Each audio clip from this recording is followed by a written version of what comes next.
The Storyteller Present. Hello listener, welcome to our channel the storyteller. कहानी की शुरुआत करने से पहले मैं आप लोगों को बता दूं कि अगर आप लोग प्लेबैक स्पीड को नॉर्मल से थोड़ा हाई रखेंगे तो आपको कहानी सुनने का बेहतर एक्सपीरियंस मिलेगा। ये मेरी पर्सनल चॉइस है जो मैंने आप लोगों के सामने रखी है, बाकी जैसा आप बेहतर समझें। आइए अब कहानी की शुरुआत करें।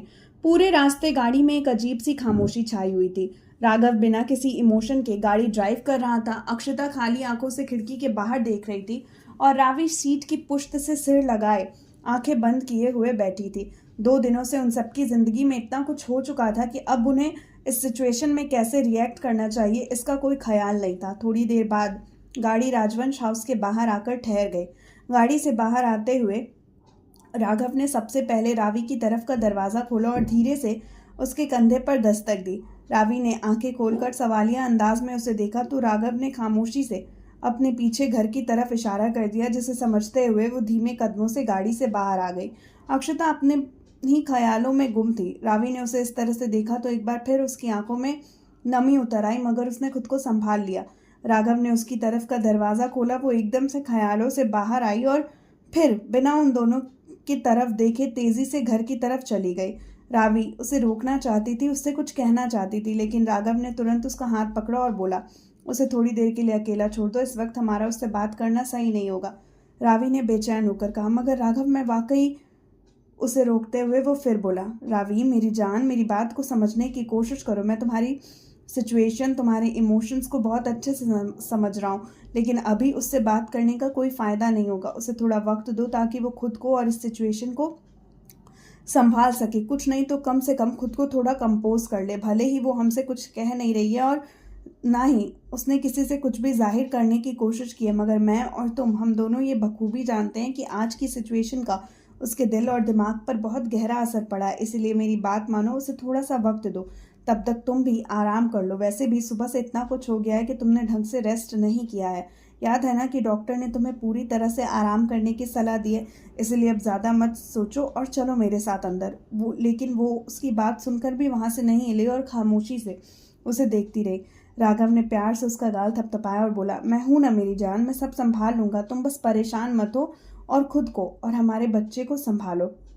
उसने प्यार से रावी का माथा चूमा और उसे लेकर घर के अंदर दाखिल हो गया। उसने रावी को कमरे में जाने को कहा और खुद रसोई की तरफ बढ़ गया। थोड़ी देर बाद वो सूप की बाउल और फ्रूट के प्लेट लेकर कमरे में दाखिल हुआ। वो आंखें बंद किए बिस्तर पर लेटी थी।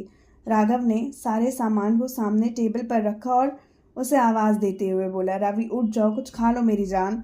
उसने आंखें खोलकर उसकी तरफ देखा और आराम से बिस्तर पर बैठ गई। राघव उसके सामने आया और अपने हाथों से उसने उसे खाना खिलाना शुरू किया।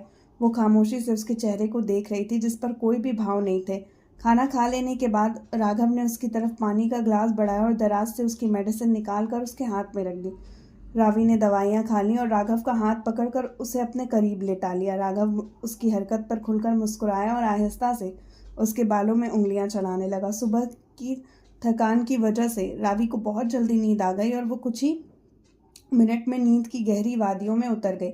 राघव ने प्यार से उसे देखा, फिर उसका माथा चूमते हुए उसकी नज़र उसके खुले पेट पर गई तो आहिस्ता से उस पर अपनी हाथ की उंगलियां चलाते हुए धीरे से बोला, सॉरी मेरा बच्चा, इन सब के चक्कर में तुम्हें भी बहुत सफ़र करना पड़ रहा है। पापा को माफ़ कर दो। उधर अक्षता के कमरे में वो पेट के बल बिस्तर पर लेटी हुई थी और उसकी आंख से झरझर आंसू बह रहे थे।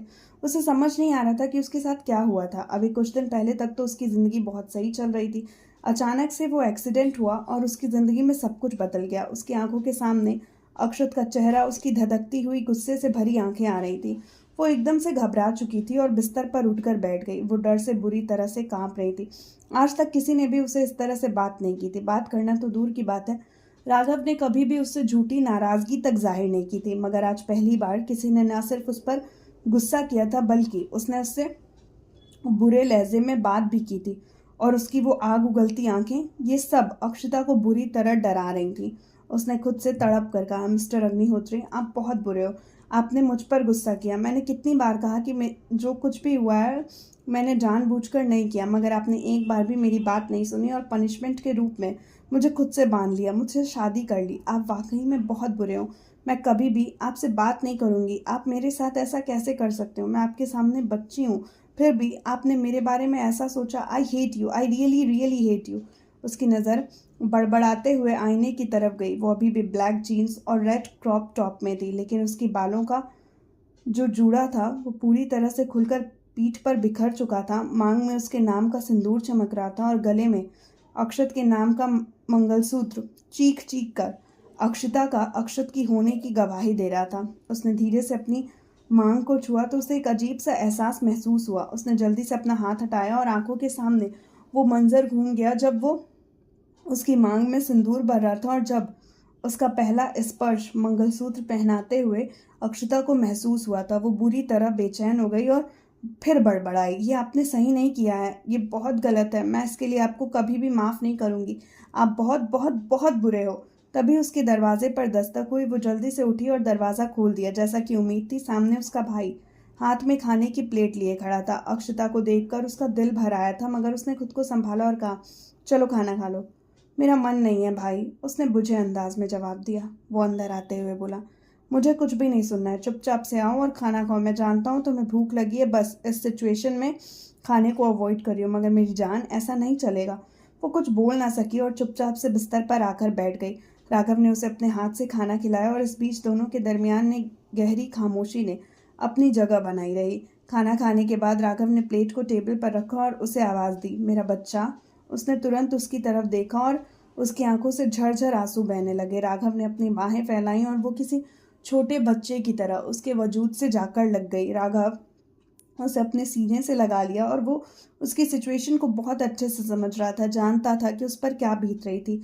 आखिर को वो खुद भी मजबूर था। उसने अक्षत की आगे उसकी कोई औकात नहीं थी कि वो उसे रोक पाए। फिर वो ये भी अच्छे से जानता था कि अगर वो उसकी बात को नहीं मानता तो जाहिर तौर पर अक्षत उसकी बहन को चोट पहुंचाता, जिसके बारे में वो सोचना तक नहीं चाहता था। सारा जयपुर जानता था कि अक्षत अग्निहोत्री अपने परिवार के लिए किस हद तक प्रोटेक्टिव है। अगर उन्हें खरोच भी आ जाती है तो वो पूरे जयपुर में तहलका मचा देता है। फिर यहाँ तो बात एक बड़े से एक्सीडेंट की थी। वो यकीनन अक्षता को नहीं छोड़ने वाला था, लेकिन जो उसने सज़ा चुनी थी वो वाकई में उसकी गुनाह से भी ज़्यादा बड़ी थी। यही सब सोचते हुए वो लगातार उसके बालों में अपनी उंगलियां चला रहा था जब उसे एहसास हुआ कि उसकी छुटकी उसकी गोद में ही सिसकते हुए नींद की वादियों में उतर गई है। उसने आराम से उसे बिस्तर पर लिटाया और कमरे से बाहर चला गया। वो खुद भी बहुत परेशान था, लेकिन इन दोनों के सामने उसने कुछ भी जाहिर नहीं किया था। ये दोनों उसकी पूरी जिंदगी की सबसे अनमोल और कीमती शय थी और इन्हें संभालना राघव की पहली जिम्मेदारी थी। खुद के बारे में वो फिर कभी सोच लेगा। अग्निहोत्री फैमिली में सभी घर वापस आ चुके थे। जैसा कि अक्षत ने कहा था, करण ने उन सबके आने से पहले सारी डेकोरेशन को हटवा दिया था। अब इस जगह को देखकर कोई भी ये नहीं कह सकता था कि कुछ देर पहले अक्षत द्वारा यहाँ पर इतना बड़ा तमाशा क्रिएट किया गया था। अक्षत ने पहले ही सभी स्टाफ को इंस्ट्रक्शन दे दिए थे कि किसी को भी उन दोनों की शादी की कानो कान खबर नहीं होनी चाहिए। यही वजह थी कि सब ने अपने होंठ सी लिए थे। अक्षत अपने इमोशंस को छुपाने में महारत हासिल रखता था। यही वजह थी कि उसे भी देखकर किसी को कुछ भी अंदाज़ा नहीं हुआ। कुछ देर तक सब यूं ही बात करते रहे और उसके बाद वो अपने कमरे की तरफ चले गए। अक्षत अपने कमरे में आया। दरवाजे पर ही उसे एक प्लास्टिक बैग रखा दिखाई दिया। वो समझ गया और उसे लेकर कमरे के अंदर दाखिल हुआ। बैग को लापरवाही से सोफे पर रखते हुए उसने दरवाज़ा लॉक किया और अलमारी से अपने कपड़े लेकर बाथरूम की ओर बढ़ गया। कुछ वक्त बाद जब वो दोबारा कमरे में वापस आया तो उसकी नज़र सीधा सोफे पर रखे बैग पर गई। उसने उसे लिया और उसमें से वो खूबसूरत लहंगा बाहर निकाला। उसे देखकर अक्षत की आंखों के सामने उस मासूमा का प्यारा सा चेहरा घूम गया। उसने कुछ पल तक ध्यान से उसे देखा, फिर उस पर अपनी उंगलियां फिराने लगा। उसे फिर से अक्षता का ख्याल आ गया था, पर वो कुछ अलग सा था।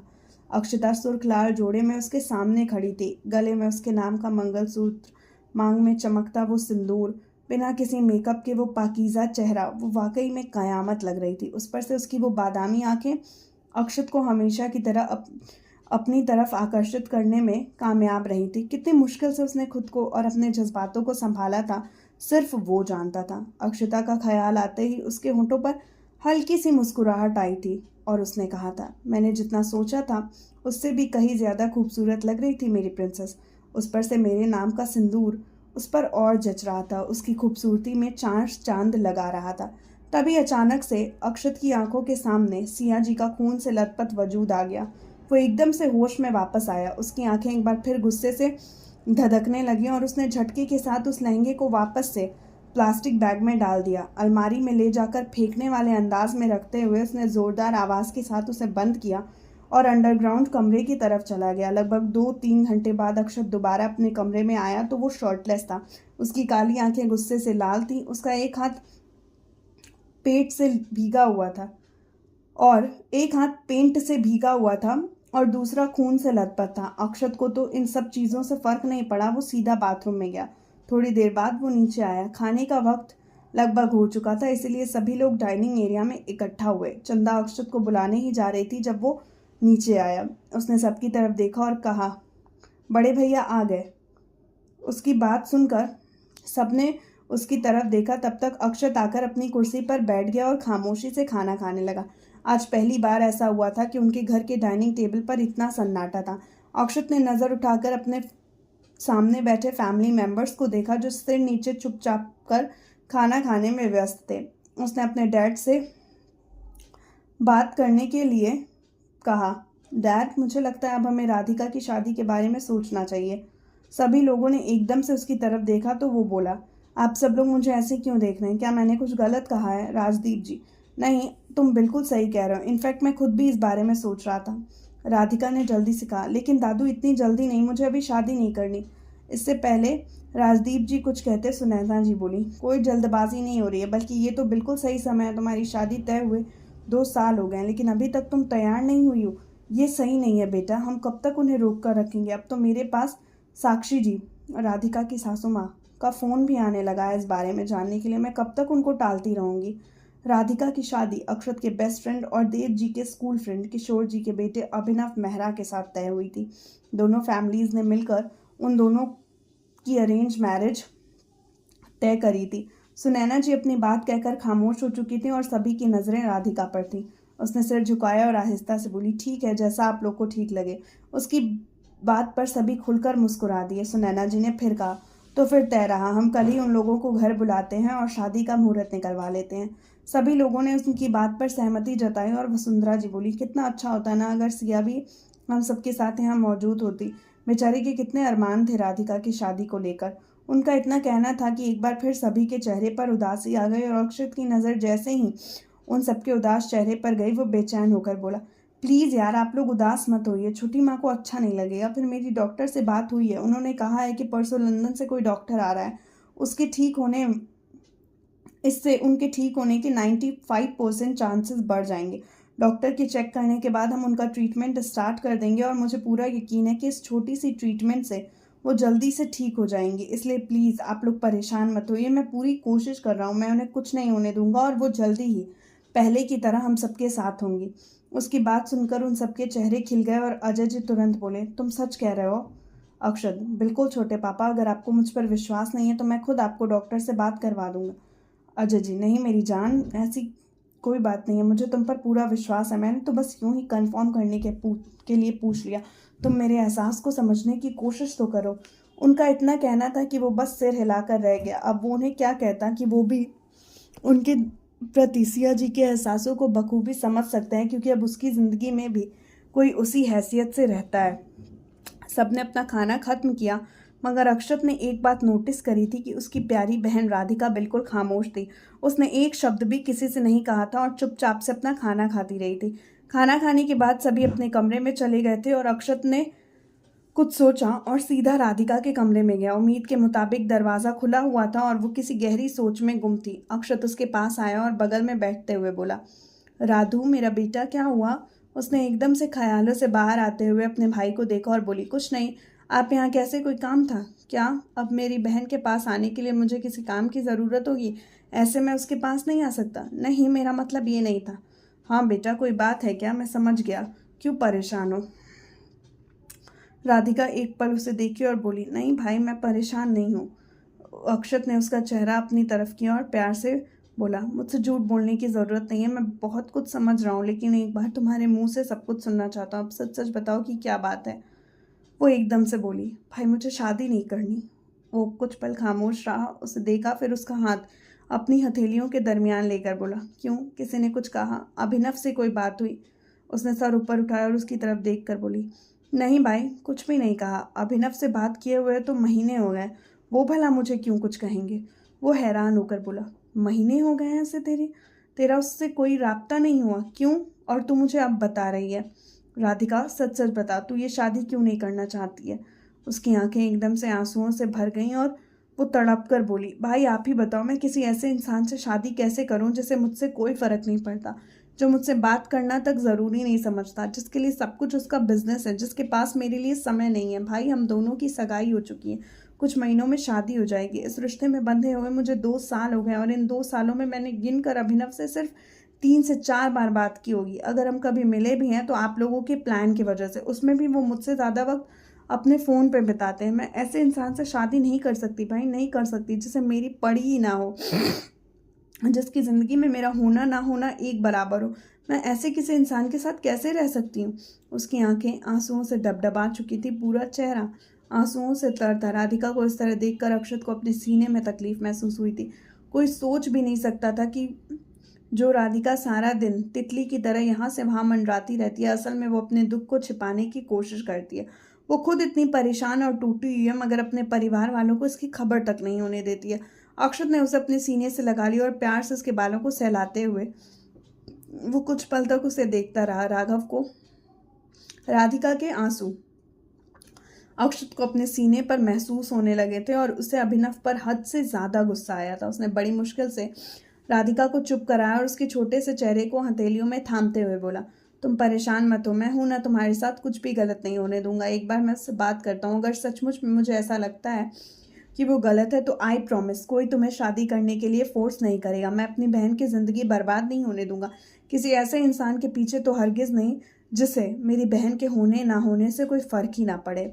फिर उसने प्यार से उसका माथा चूमा और बोला, अब आराम करो, बाद में बात करते हैं। अक्षत अपने कमरे में आया और सीधा बालकनी में आकर अपना फ़ोन बाहर निकालकर उसने अभिनव को फ़ोन किया। 2 से 3 रिंग में कॉल कनेक्ट हो गई। उसने कहा, अरे वाह मिस्टर अग्निहोत्री, को आज मेरी याद कैसे आई? मुझे तुझसे कुछ इंपॉर्टेंट बात करनी है। उम्मीद करता हूँ कि मैंने तुझे डिस्टर्ब नहीं किया होगा। नहीं, बता क्या बात है। कल तुझे तेरी फैमिली के साथ यहाँ आना होगा। मैंने घर वालों से बात कर ली है। कल वो तेरी और राधिका की शादी की डेट फाइनल करने वाले हैं और उम्मीद है कि तुझे इससे कोई परेशानी नहीं होगी। फ़ोन पे खामोशी छाई। अक्षत की पकड़ मोबाइल पर कसी। तो चुप क्यों हो गया? क्या कोई परेशानी है? अक्षत, ये कुछ ज़्यादा जल्दी नहीं है। मतलब मैं ऐसा नहीं कह रहा कि मुझे शादी नहीं करनी, मुझे थोड़ा और वक्त चाहिए। उसका इतना कहना था कि अक्षत का पारा हाई हुआ। मिस्टर अभिनव मेहरा, वक्त के चक्कर में आपने ऑलरेडी 2 साल ले लिए हैं, और कितना वक्त चाहिए आपको? पूरी ज़िंदगी? उसने गहरी खामोशी के बाद जो आखिर के 2 लफ्ज़ कहे थे, सन्नाटा कुछ और गहरा हुआ था। अक्षत, देखो, अगर तुम्हें ये शादी नहीं करनी है तो साफ साफ मुझसे बोलो। मैं तुम्हें यकीन दिलाता हूँ कि तुम्हारी मर्ज़ी के खिलाफ मैं ये शादी नहीं होने दूंगा, लेकिन प्लीज़ इस तरह से मेरी बहन को तकलीफ़ मत दो। तुम्हें एहसास भी नहीं है, लेकिन उसकी यहाँ हालत बहुत ख़राब है, बहुत परेशान है वो। आज पहली बार मैंने मेरी चंचल राधिका की आंखों में आंसू देखे और उसका कारण सिर्फ तुम हो। मैं चाह कर भी कुछ कर नहीं सकता क्योंकि उसकी सारी शिकायतें सिर्फ तुमसे हैं। ऐसी बहुत सी बातें हैं जो वो तुमसे पूछना चाहती है पर पूछ नहीं पा रही है। अभी तुम दोनों की शादी होने वाली है, सगाई ऑलरेडी हो रखी है।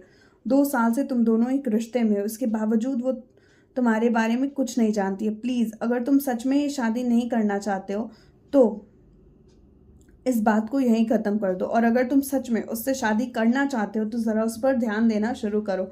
बात करो उससे, बताओ कि वो तुम्हारे लिए कितने इम्पोर्टेंट है। अगर नहीं तो अभी के अभी हम इस टॉपिक को ख़त्म करते हैं, क्योंकि मैं तुम्हारी वजह से अपनी बहन को और तकलीफ़ में नहीं देख सकता।